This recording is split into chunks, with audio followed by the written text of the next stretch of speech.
Baik, assalamualaikum warahmatullahi wabarakatuh. Ketemu lagi dengan saya di channel Mamas Dosen. Pada kesempatan kali ini saya akan berbagi sedikit saja informasi tentang bagaimana kita membuat soal, gitu ya, untuk pembelajaran daring dengan menggunakan Google Formulir.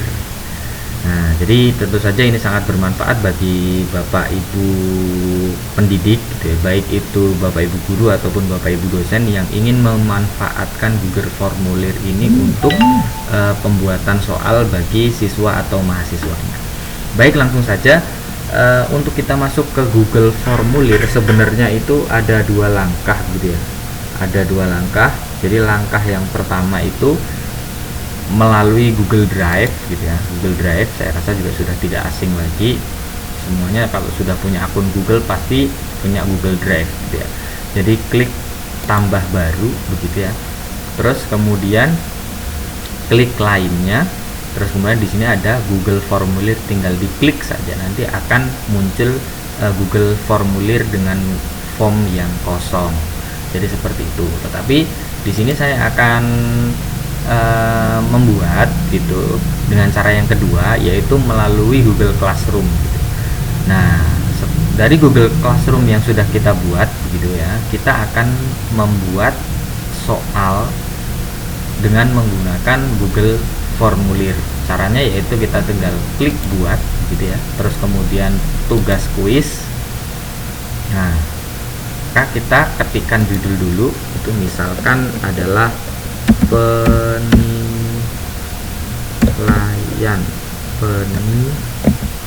harian 1 misalkan ya. Nah, kemudian ini ada blank quiz, sebenarnya bisa diklik saja atau kita buat baru, gitu ya, dengan formulir sama saja. Nah, nanti setelah ini akan muncul Google Formulir dengan form yang kosong seperti ini. Kita dihadapkan dengan form yang kosong. Kalau ini digunakan untuk membuat soal, maka langkah yang pertama yang harus kita lakukan adalah mengklik pengaturan atau setelan yang ada di pojok kanan atas. Kita klik, nah, akan muncul seperti ini. Pengaturannya yang pertama ada kumpulkan alamat email. Apa maksudnya kumpulkan alamat email? Apabila kumpulkan alamat email ini saya checklist, maka nantinya yang akan menggunakan Google Formulir ini harus menuliskan emailnya sebelum mengerjakan soal yang kita buat. Lalu, apa kegunaan mengumpulkan email? Kegunaan untuk mengumpulkan email ini kita bisa batasi ke satu tanggapan. Nah, di sini ada batasi ke satu tanggapan. Nah, kita bisa gunakan fitur ini untuk apa? Untuk agar responden atau siswa ataupun mahasiswa itu hanya bisa mengerjakan soal ini satu kali. Jadi tidak bisa berulang-ulang kali. Jadi seperti itu. Terus yang di bawah di sini ada edit setelah pengiriman ini. Kalau untuk soal jangan di checklist, dia lihat diagram ringkasan respon ini juga tidak apa-apa. Tetapi apabila ini digunakan untuk siswa, maka tolong dipertimbangkan kembali ya, karena satu, belum tentu setiap siswa itu punya gadget masing-masing, maka kadang masih meminjam temannya. Kalau kita checklist untuk mengumpulkan email ini, nanti siswa yang tidak mempunyai HP ataupun ingin mengerjakan soal tetapi minjem HP kawannya nanti tidak akan bisa karena emailnya sudah dipakai. Jadi seperti itu. Nah, silahkan nanti dipertimbangkan sendiri. Terus yang kedua adalah presentasi. Nah, tampilkan status progres. Nah, ini progres ini ya progres untuk mengerjakan soal gitu, nanti akan ditampilkan.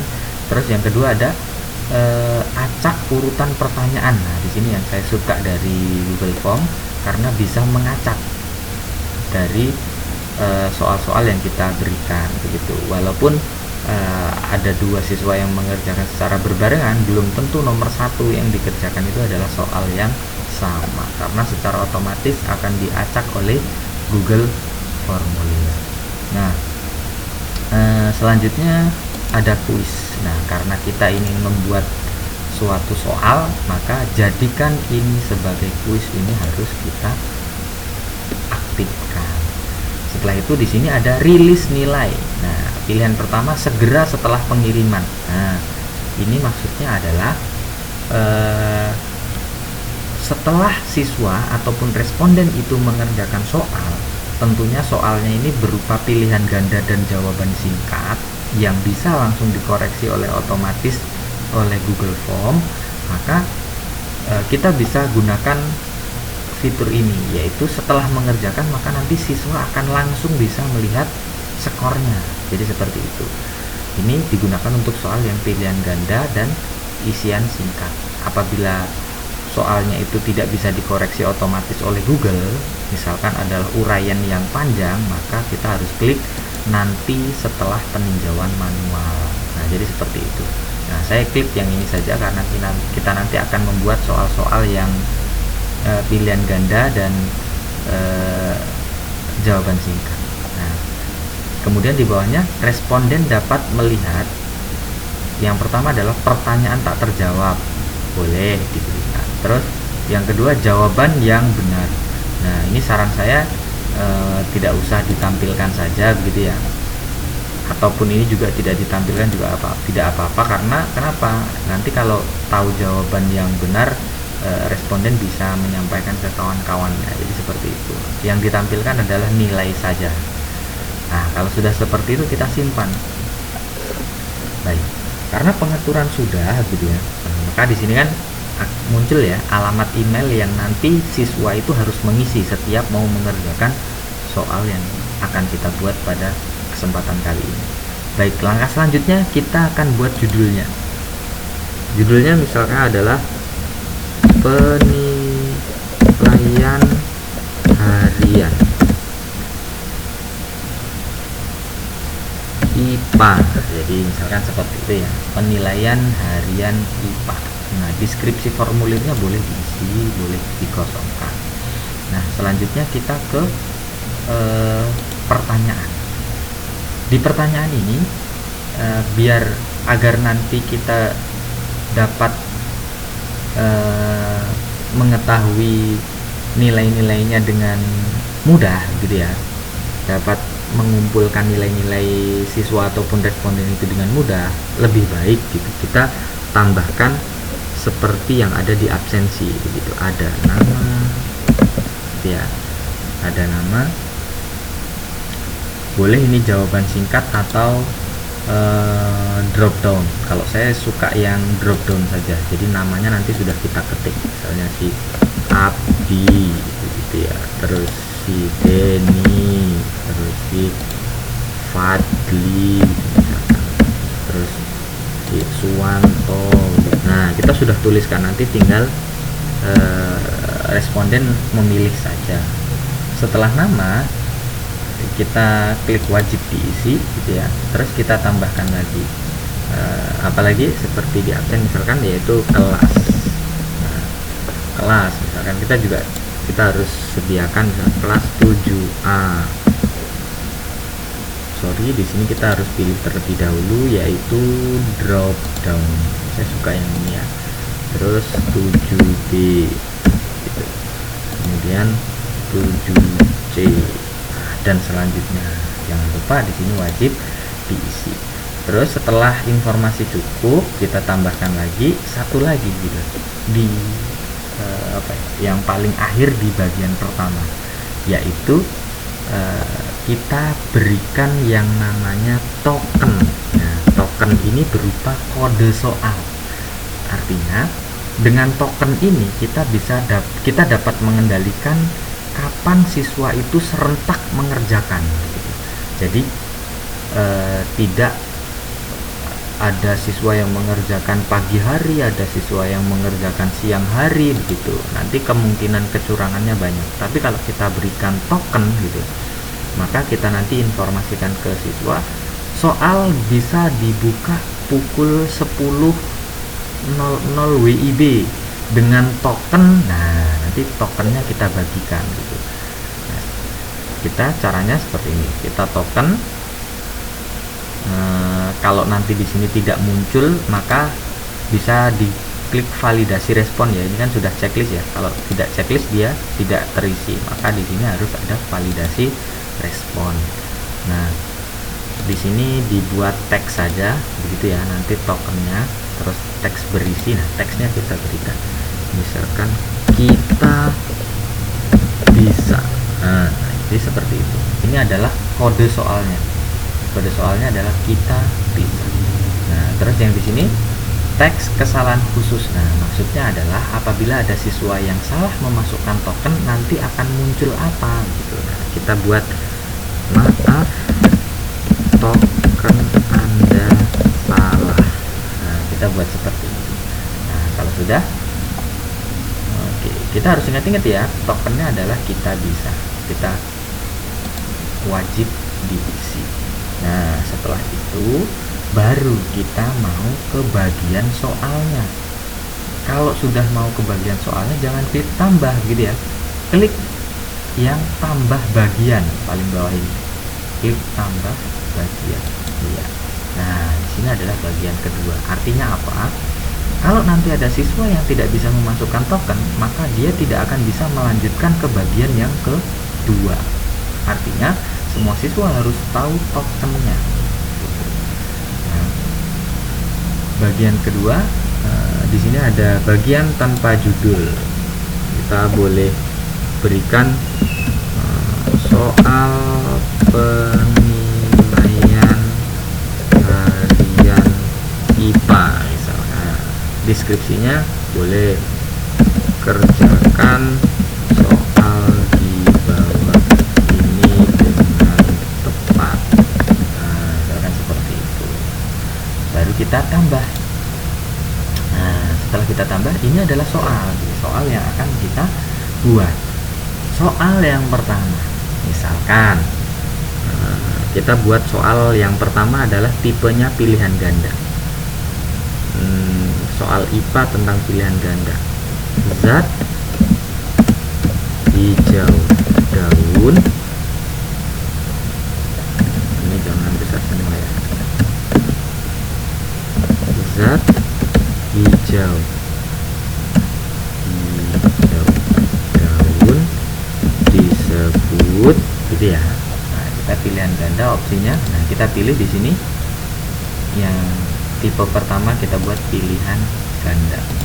Nah, maka di sini kita pilih opsinya. Opsinya apa? Misalkan yang pertama klorofil. Terus yang kedua ada enter saja ya, di enter saja nanti akan ke bawah kloroplas. Terus yang ketiga ada epidermis gitu. Terus yang keempat, misalkan pilihan keempat endodermis. Nah, jadi seperti itu. Nah, ketika kita sudah mengisikan pilihan jawaban, setelah ini kita akan buat kunci jawabannya. Iya, kita buat kunci jawabannya. Nah, sebelum kita buat kuncinya, kita kasih poin dulu nih. Kita harus punya rancangan berapa poin satu soal ini.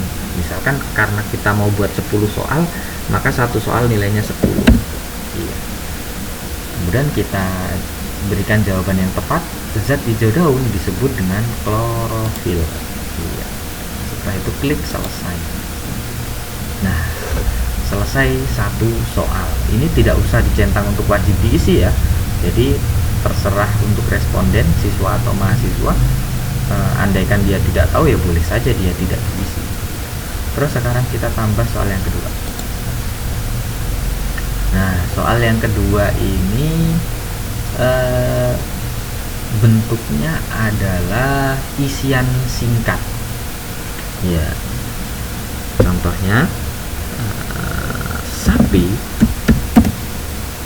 termasuk ke dalam golongan hewan.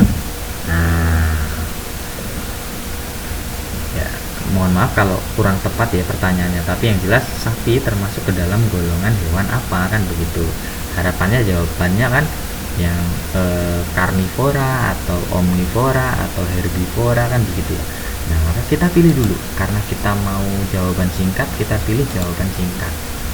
Nah, setelah itu sudah, kita tidak perlu pilihan gandanya, tidak perlu, tetapi kita perlu kasih kunci jawaban.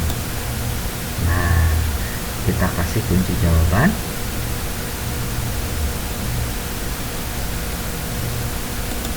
Ya, misalkan jawaban yang benar. Nah, jawaban yang benar, sapi termasuk golongan hewan apa? Herbivora. Nah, tetapi tidak semua siswa nanti akan menjawab seperti ini. Maka kita harus pikirkan kemungkinan siswa menjawab jawaban ini, tetapi kita masih benarkan. Contohnya, herbivora. Nah, jadi seperti itu. Jadi di sini memang agak susah ya, karena kita harus berpikir kira-kira nanti siswa itu menjawab apa yang jawaban siswa itu kita anggap benar, begitu. Nah, jadi kita harus tambahkan lagi jawaban yang kira-kira kita anggap benar, begitu. Bisa jadi apa? Herbivora. Nah, bisa jadi seperti itu. Nah, maka kita harus pikirkan jawaban yang kemungkinan nanti akan dijawab oleh siswa. Nah, maka kita kasih poin dulu, nilainya 10 gitu.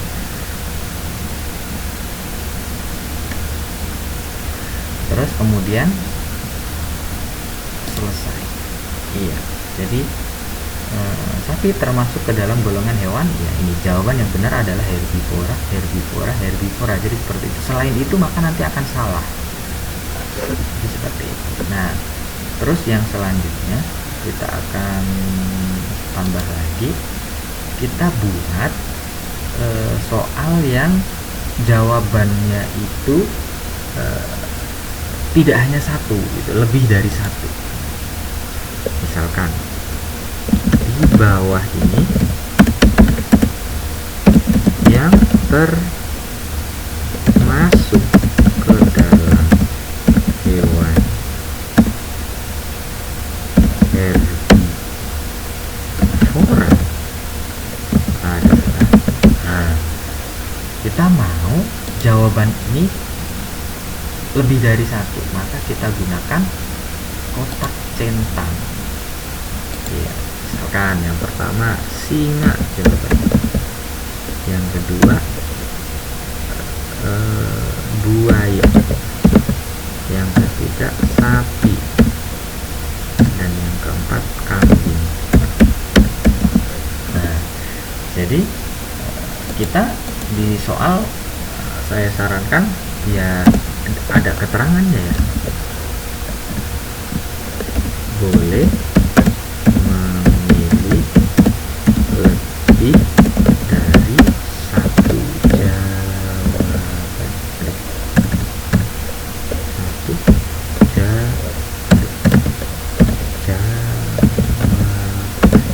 Nah, jadi seperti itu. Setelah itu kita tambahkan kunci jawabannya, kita kasih poin dulu 10 gitu ya.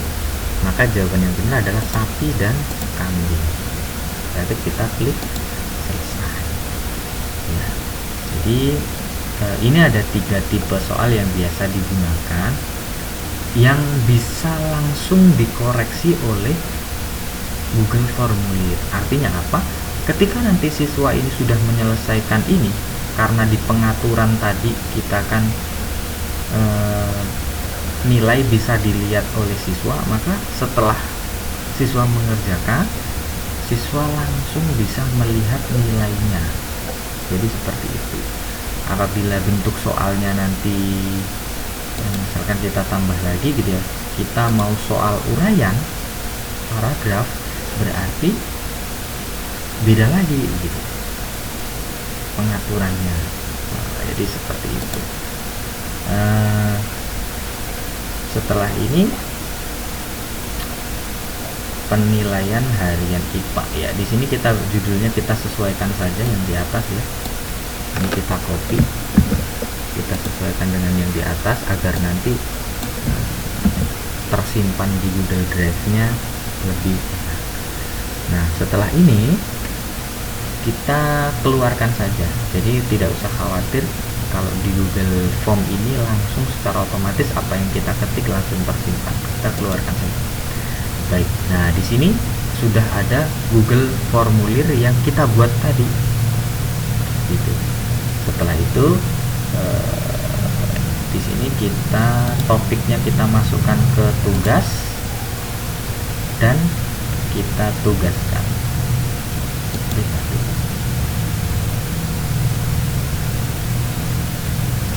Baik.